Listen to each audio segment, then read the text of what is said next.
এই গোটেই বিষয়টো এটা আইনৰ হাতত আৰু আইনে নিজৰ গতিৰে সিদ্ধান্ত ল'ব কিন্তু ভাৰত চৰকাৰে ইতিমধ্যে বিদেশী ৰাষ্ট্ৰসমূহৰ পৰা এই ডকুমেণ্টছবিলাক সঠিক নাছিল বা ডকুমেণ্টছবিলাক ভুৱা বুলি ইতিমধ্যে আমি লিখিত পত্ৰ লাভ কৰিছোঁ গতিকে পুলিচৰ ইনভেষ্টিগেশ্যনটো বহুত দিন নহ'বগৈ আমি নিৰ্ধাৰিত সময়ত এই কেছটোত আমি চাৰ্জশ্বিট দিব পাৰিম as per the Supreme Court order today he appeared before the crime branch will definitely ask questions will try to file charge sheet within the stipulated time.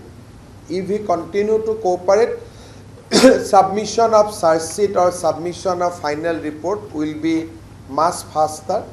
But if he doesn't cooperate, then it might take time. But we want to conclude the case as soon as possible.